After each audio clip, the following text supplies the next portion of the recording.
A graça e a paz do Senhor, queridos. Sejam todos bem-vindos. Que Deus possa falar ao nosso coração nessa noite. Uma noite especial em que celebramos a vitória de Cristo na cruz. Ele que deu a vida para nos dar a vida. Também hoje fizemos um convite especial à família da Luana, que há 10 dias agora perdeu uma pessoa muito especial, o Vitor, e a família se faz presente. Sejam muito bem-vindos. Queridos, vamos abrir nossas Bíblias no Evangelho segundo João. O Evangelho do nosso Senhor Jesus Cristo, segundo o apóstolo João. O capítulo é o de número 11. Se puderem acompanhar comigo, peço também que depois mantenham abertos a Bíblia de vocês, que vamos ler outros trechos após a leitura inicial. João capítulo 11. Vamos ler aqui alguns versos. Vamos iniciar do verso 3. João 11, verso 3, diz assim a palavra do Senhor. Então, as irmãs de Lázaro mandaram dizer a Jesus: Senhor, aquele a quem amas está doente. Ao ouvir isso, Jesus disse: essa doença não acabará em morte, é para a glória de Deus, para que o Filho de Deus seja glorificado por meio dela. Jesus amava Marta, a irmã dela, e Lázaro. No entanto, quando ouviu falar que Lázaro estava doente, ficou mais 2 dias onde estava. Depois disse aos seus discípulos: vamos voltar para a Judeia. Eles disseram: Mestre, há pouco os judeus tentaram apedrejar-te, e assim mesmo vais voltar para lá? E no verso 19... E muitos judeus tinham ido visitar Marta e Maria para confortá-las pela perda do irmão, esse que nós lemos antes. Quando Marta ouviu que Jesus estava chegando, foi encontrá-lo, mas Maria ficou em casa. Disse Marta a Jesus: Senhor, se estivesses aqui, meu irmão não teria morrido. E no verso 32, agora é a vez de Maria dizer: chegando ao lugar onde Jesus estava e vendo, Maria prostrou-se aos seus pés e disse: Senhor, se estivesses aqui, meu irmão não teria morrido.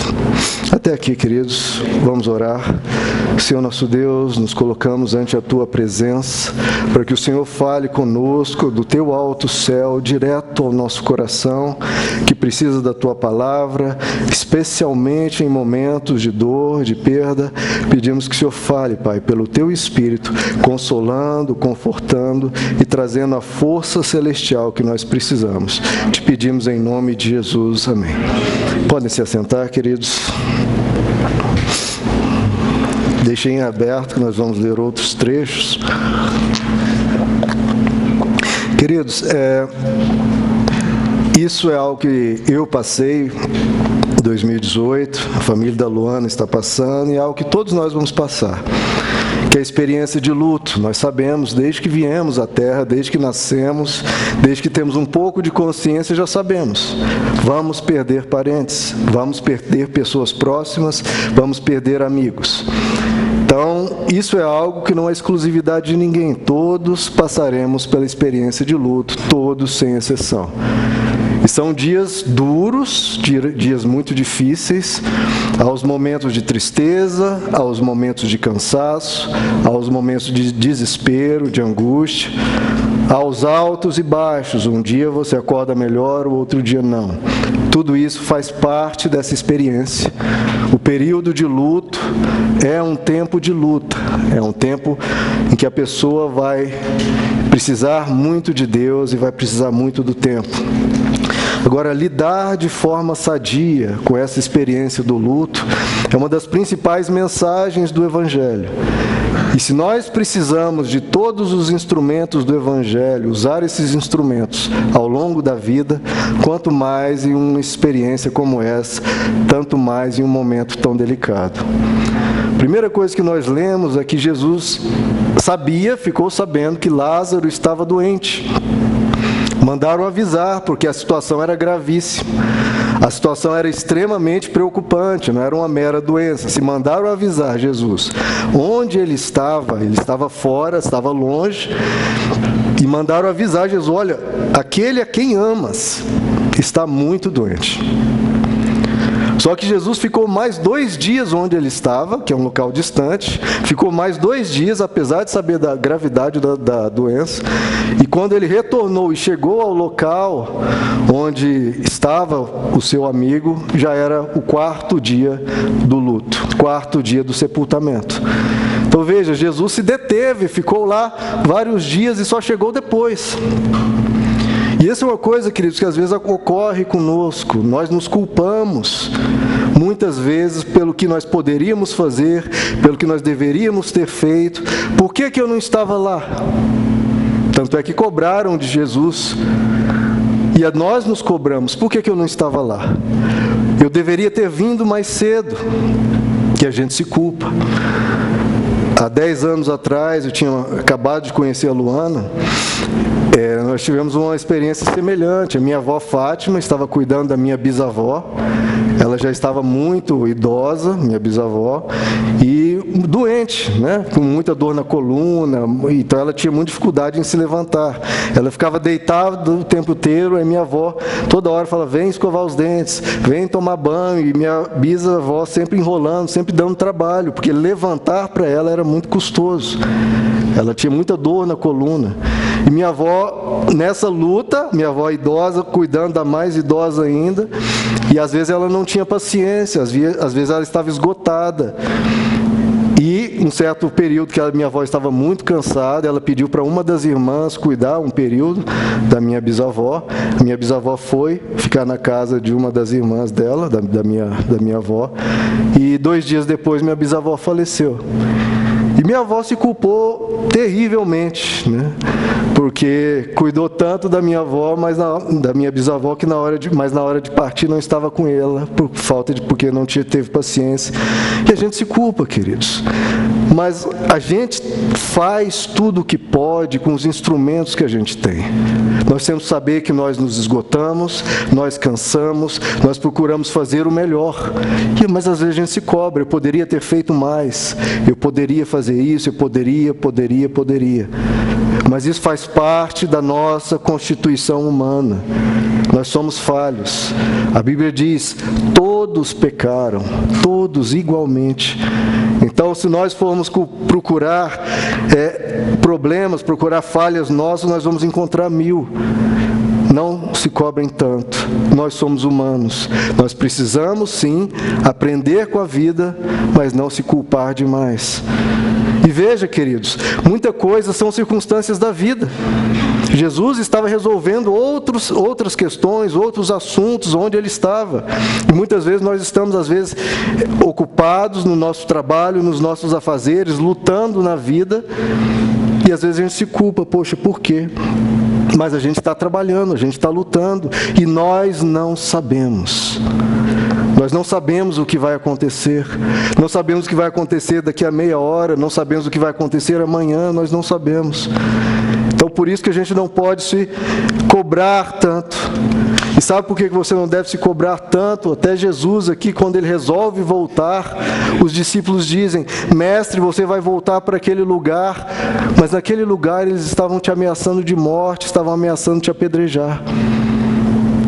Mas a pessoa volta.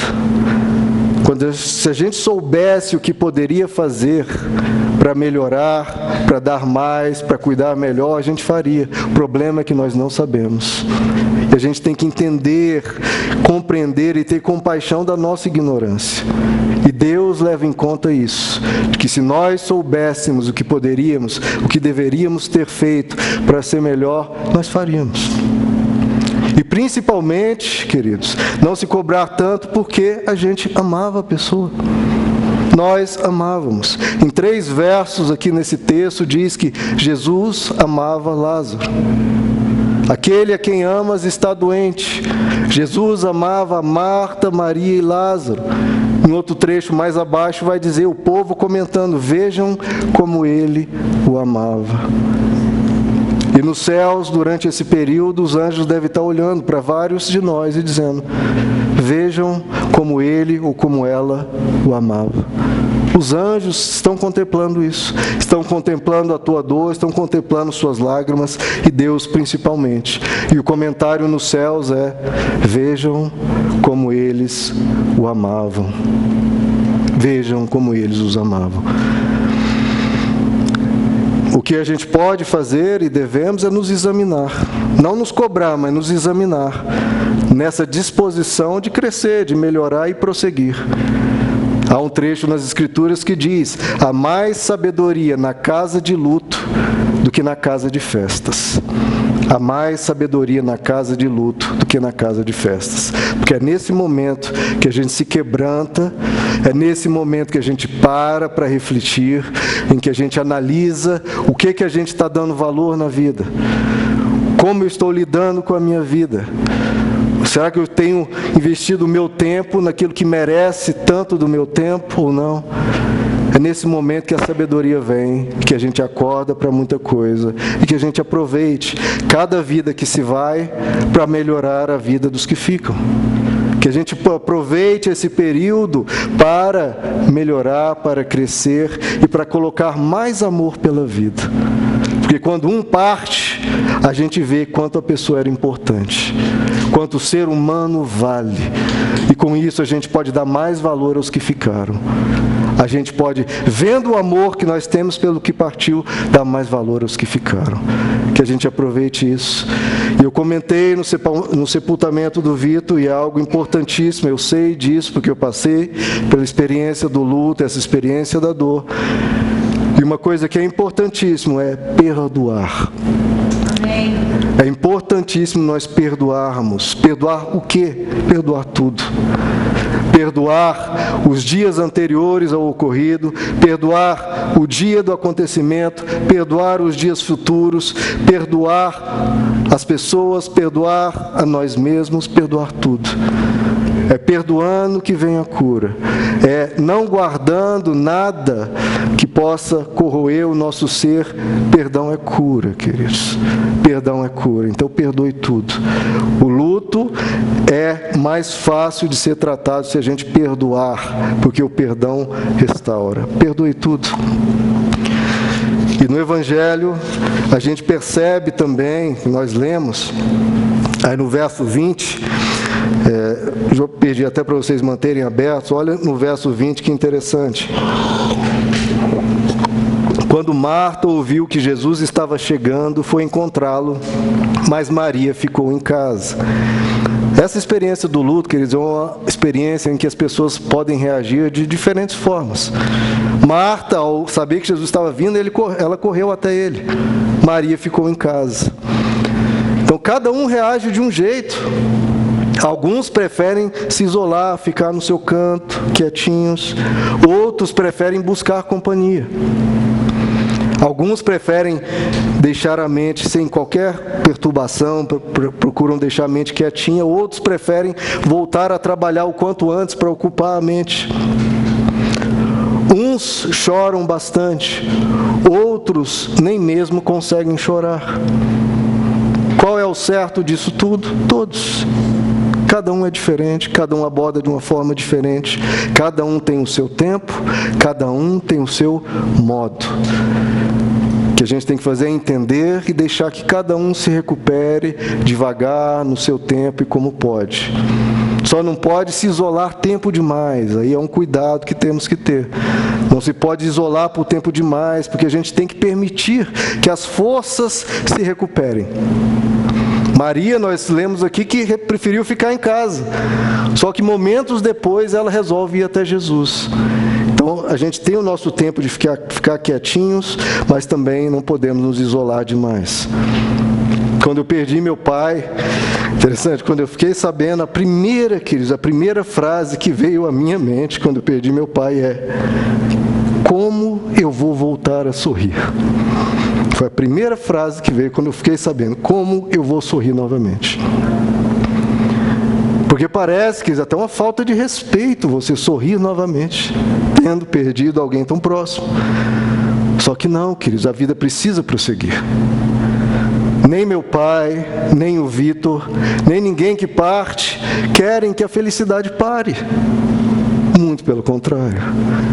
Eles, se já têm consciência ou não, nós não sabemos como é a eternidade, mas se eles já tiverem consciência lá, o que eles vão desejar é, Senhor, que eles voltem a sorrir o quanto antes. Amém. Senhor, se eu posso lhe fazer um pedido aqui, Senhor, ajude-os a sorrir novamente. Ajude-os a se recuperarem, porque dói no coração deles verem também os seus em dor. Então, se eles puderem fazer algum pedido a Deus, com certeza, primeiro vai ser esse: Senhor, ajuda-os a sorrir novamente. Então, tenha o tempo do luto, mas não podemos ficar presos nisso muito tempo, porque a vida precisa e Deus quer que a gente, e os que partiram querem também que a gente se recupere. Agora, apesar de termos reações diferentes, tem uma reação que geralmente é comum a todos. Tanto é que eu li 2 trechos em que Marta e Maria, as irmãs de Lázaro, fizeram a mesma interpelação a Jesus. Mestre, se estivesses aqui, meu irmão não teria morrido. Se estivesses aqui, não teria morrido. Por que você não fez algo? Por que você não agiu? E essa é uma reação comum de todos nós e que passa por nossa mente. Deus, por quê? Deus, por quê? Por que você permitiu que isso acontecesse? Onde você estava? Você não se importa. Se você estivesse ali, Senhor, ele não teria morrido. E o texto logo em seguida nos mostra, vamos ler comigo, que esse trecho a gente não leu, o verso 32. Vamos ver como o próprio Jesus tratou aquela perda do amigo Lázaro, um amigo tão próximo. Verso 33. Ao ver chorando Maria e os judeus que acompanhavam, olha só, e ele está vendo também nós chorando. Ao ver chorando Maria e os judeus que acompanhavam, Jesus agitou-se no espírito e perturbou-se. Onde o colocaram? Perguntou ele. Vem e vê, Senhor, respondeu eles. E o verso mais curto da Bíblia, e talvez o mais poderoso, Jesus chorou. Então os judeus disseram, vejam como ele o amava. Mas alguns deles disseram, ele que abriu os olhos do cego não poderia ter impedido que esse homem morresse? Jesus, outra vez, profundamente comovido, foi até o sepulcro. Então, nesse trecho, nós lemos pelo menos 4 expressões mostrando o quanto Jesus se importava, o quanto aquele acontecido tocou no coração de Jesus. Diz que ele se agitou por dentro, ele se perturbou dentro de si. Jesus chorou e ele estava profundamente comovido. No Salmo 116, nós lemos que preciosa é aos olhos do Senhor a partida dos seus justos. Preciosa é aos olhos do Senhor a morte dos seus justos. É precioso. É um momento que é marcante para nós, impactante, um momento único, e é também um momento marcante aos olhos de Deus. Deus tem um olhar, queridos. E Ele, ao ver quando isso ocorre, é algo que é precioso aos olhos de Deus. É um momento em que Deus se importa, é algo que marca. Não é algo que passa batido por Deus, ao ponto de que nós lemos aqui, Jesus chorou. Deus chorou. Deus, ele não é uma energia, ele é uma pessoa. E pessoa tem sentimentos, pessoa tem carinho, pessoa se importa, pessoa ama. E Deus é um ser que tem um amor profundo ao ponto de que Ele chora ao ver a nossa dor e ao ver essa partida, essa perda. Ele chora quando nós estamos chorando. Nós não choramos só, queridos. Ele chora conosco. Diz que Jesus estava vendo a dor e chorando. Deus chora conosco. Mas a pergunta que não quer calar é uma que nós lemos agora. Aquele que abriu os olhos ao cego não poderia ter impedido que esse homem morresse? Deus pode impedir mortes, queridos, como faz constantemente. Ele, mesmo sem você saber, alguns você sabendo, você já foi livre de inúmeras mortes ao longo longo da sua vida. Algumas você tomou conhecimento, que no último segundo você despertou e virou o carro. Uma doença que estava evoluindo rápido, de repente, do nada, ela começou a regredir. E muitos que você nem sabe, coisas que estavam circulando no seu sangue, que poderiam chegar numa artéria do cérebro, e você nunca ficou sabendo. Ou um acidente de carro que Deus te livrou e você nem soube. 100, 200 metros antes de você, algo ocorreu e você foi livre. Nós já fomos libertos. Se nós estamos vivos, saiba disso. Você já foi liberto da morte várias vezes. Várias vezes. Mas Ele não vai fazer isso sempre. Um momento nós seremos recolhidos. Nós sabemos disso. Por quê, queridos? Porque aqui não é a nossa morada definitiva. Não é. E se você buscar a resposta só aqui, só nesse plano terreno, você vai entrar em um beco sem saída. Porque a vida olhada só sob essa perspectiva aqui, ela não tem respostas. Ela não tem respostas. O apóstolo Paulo diz, se é somente por esta vida que nós temos esperança, nós somos pessoas dignas de compaixão. Não podemos limitar a vida humana apenas a isso aqui. Nós temos algo acima. Nessas horas, queridos, nós vemos que os nossos estudos mais avançados, de matemática, de física, ou da ciência que for, ou mesmo o dinheiro que nós economizarmos nesses momentos, pouco ou nada nos ajuda. O que nos ajuda nesse momento é lembrarmos da eternidade e lembrarmos do nosso Deus eterno. Esse é o consolo, é isso que nós precisamos nos agarrar neste momento. Lembrar que a morte, segundo o Evangelho e segundo o coração de Deus, é algo temporário, é um estado intermediário, que é o que Jesus explica aqui no verso 25, leiam comigo. Jesus dizendo, eu sou a ressurreição e a vida. Aquele que crê em mim, ainda que morra, viverá. Essa é uma promessa. Aquele que crê em mim, ainda que morra, viverá. E quem vive e crê em mim não morrerá eternamente. Você crê nisso?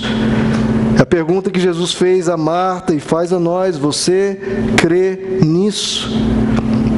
Ele pergunta a nós, eu sou a ressurreição e a vida, eu sou o Deus que deu a vida terrena a vocês e que tem a capacidade de dar uma vida eterna de gozo a vocês e aos que partiram. Você crê nisso? Se você crê, muda-se o olhar. Se você crê, o nosso coração recebe um consolo. Agora você pode me perguntar, mas pastor, como crê em tudo isso? Porque, queridos, Ele vai se mostrando a nós, Ele vai se revelando a nós, Ele vai falando conosco ao longo da nossa vida, e ao longo desses momentos, Ele se apresenta a nós, Ele se mostra. 3 dias antes do meu pai falecer, minha esposa está aqui, ela é testemunha disso. Eu tive um sonho, nunca contei aqui na igreja, aproveito este momento para contar. Eu tive um sonho, que ele sabe aqueles sonhos que tudo é tão claro, tudo aqui é tão marcante, parece que você está vivendo aquilo com todo o seu ser, não parece um sonho, você realmente está ali. Eu estava andando numa espécie de floresta com um amigo, Ulisses, ele se afastou e de repente Jesus começou a andar ao meu lado. E no sonho eu conversava com Jesus e eu pensava, poxa, eu estou sonhando. Eu falava, eu achei, ele não vai responder. E ele começou a conversar, a dialogar mesmo. Assuntos inteiros.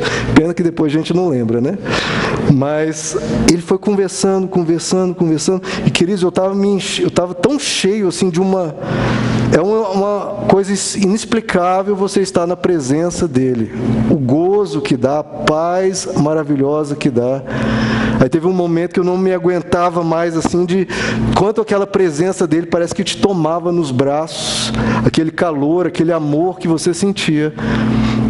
E eu falei para Jesus, virei para ele e falei, você é pura bondade, você é pura graça. E ele virou nos meus olhos e falou, eu sou pura graça, mas em alguns momentos vai parecer que não. E sumiu. Queridos, esse sonho me impactou tanto que eu fiquei por 3 dias, e minha esposa é testemunha, chorando, quase sem parar. No trabalho, na rua, no carro, perto dela, eu chorava. Tamanho era aquilo, foi tão forte. E 3 dias depois, meu pai faleceu. Então Deus, ele se manifesta, ele se mostra, querendo deixar claro: eu estou com você. Amém. Eu vou estar perto. Amém. Eu sou pura graça. Vai parecer momentos que não, mas eu sou pura graça. Amém. E no caso do falecimento do Vitor há 10 dias atrás, alguns fatos interessantes também ocorreram. No dia do ocorrido, na quinta-feira, eu estava voltando para casa, na tarde, e de repente uma pessoa do meu lado mexendo a mão assim, pedindo para eu abaixar o vidro. Eu pensei: o que será que aconteceu? Será que estou com a porta aberta? Eu abaixei o vidro e uma pessoa disse: olha que legal, o nosso carro é igualzinho. E eu vi que realmente nossos carros eram bem iguais, mesma cor, mesmo teto, tudo. E aí teve o ocorrido, a gente começou todo o processo. No dia seguinte fomos lá velar, e lá no cemitério vi o carro igualzinho o meu, a placa, lembro dessa placa é essa, e vi as 2 pessoas. Aí eu comentei com a moça: foi você ontem, não foi? Eu o quê? Que comentou que o nosso carro é igualzinho. Sim, sou eu. Qual a probabilidade, estatisticamente falando, disso ocorrer no dia do falecimento, no dia seguinte eu encontrar essas 2 pessoas? Absolutamente insignificante. O que isso representa? O que Deus só está mostrando nessas coisas? Que Ele está presente. Só mostrando que Ele está perto. E um outro que eu achei mais lindo ainda, o tio do Vitor, o Luciano, comentando comigo: Rômulo, você não acredita. Você não acredita. No dia, eu estava em casa, cheguei do trabalho, peguei o violão do meu filho Enzo, ele não sabe tocar, eu não sei tocar, comecei a dedilhar lá só para fazer um barulho e comecei a cantar: segura na mão de Deus, segura na mão de Deus. E aí ele diz que, alguns momentos depois, o telefone toca. E ele falou: nossa, parece que Deus já estava mexendo no meu coração e colocando em nós que nós temos que segurar na mão de Deus. Ele me contou isso. Aí eu falei: você só sabe metade da história. Você só sabe metade da história. Essa noite, eu falei para ele, a gente tem um grupo do WhatsApp da igreja em que a gente estuda as escrituras versículo por versículo. As pessoas foram entrando, tem pessoas de outros países, já pessoas de outros estados, e na noite uma moça mandou um áudio para mim, falou: pastor, será que eu posso mandar uma música para o senhor? Claro, pode mandar. Uma pessoa que eu nunca vi na vida, mora em outro estado, não sei quem é, ela mandou uma música dizendo praticamente as mesmas frases: segura na mão de Deus. Qual a chance, queridos, de uma pessoa da família estar cantando em casa, segura na mão de Deus, uma pessoa de outro estado mandar uma música basicamente com a mesma frase: segura na mão de Deus. A música diz assim: meu Deus me ama como eu sou. Se Ele mandou isso para mim, Ele estava mandando para a família toda. Ele queria que eu divulgasse isso. Ele queria que eu colocasse isso para todos. A música diz assim: meu Deus me ama como eu sou. Me vendo caído, levantou-me. Minhas mãos seguram nas dele. Meu Deus me ama como eu sou. Vamos repetir isso comigo? Meu Deus me ama como eu sou. Me vendo caído, levantou-me. Minhas mãos seguram nas dele. Meu Deus me ama como eu sou. E ele no verso 38 diz que Jesus, profundamente comovido. O texto no grego original está dizendo que Jesus estava indignado. Jesus estava irado com a dor que a morte produz, revoltado com a dor que a gente tem que passar. E diante disso, aí no verso 38, se vocês podem ler comigo, Jesus, outra vez profundamente comovido, foi até o sepulcro. Era uma gruta com uma pedra colocada à entrada. Tirem a pedra, disse ele. Disse Marta, irmão do morto: Senhor, ele já cheira mal, pois já faz 4 dias. Disse-lhe Jesus: não lhe falei que se você cresce, veria a glória de Deus? E no verso 43, depois de dizer isso, Jesus bradou em alta voz: Lázaro, venha para fora. O morto saiu com as mãos e os pés envolvidos em faixas de linho e o rosto envolto num pano. Então Jesus aqui, queridos, ele deu um vislumbre do que ele fará a todos. Naquela noite, naquele dia,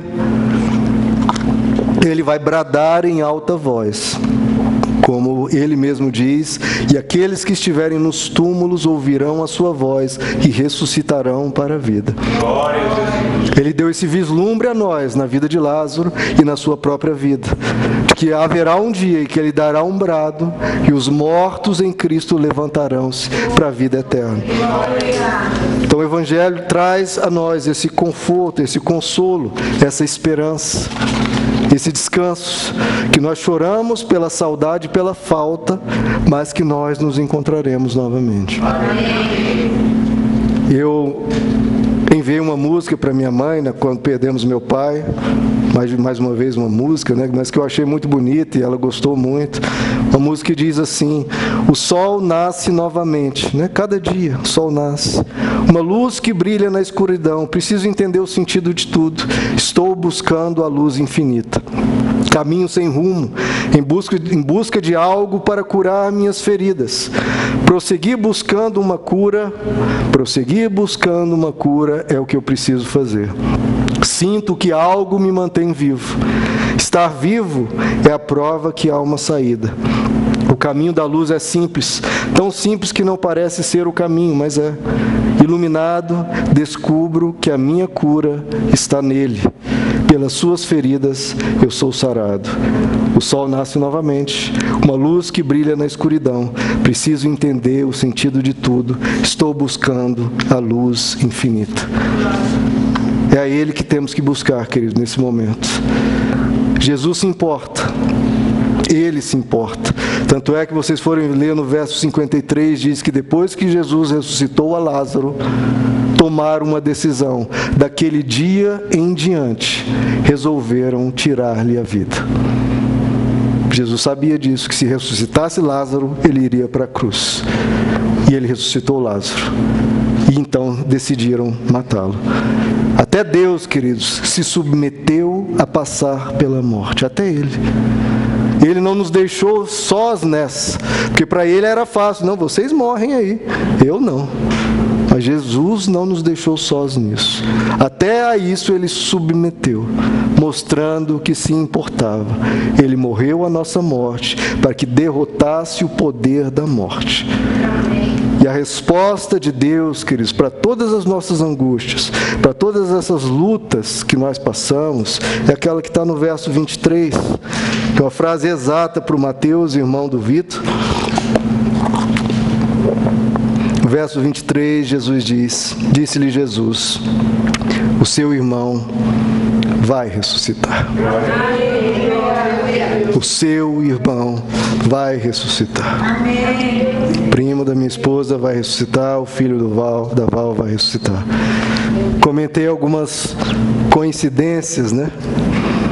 Entre aspas, que, como eu falei, são absolutamente, estatisticamente, matematicamente impossíveis. Tanto 2 carros iguais, que depois no dia seguinte estão lá juntos, no sepultamento, seja 2 músicas sendo ouvidas quase ao mesmo tempo e com a mesma frase, segurando na mão de Deus. Querem mais uma coincidência?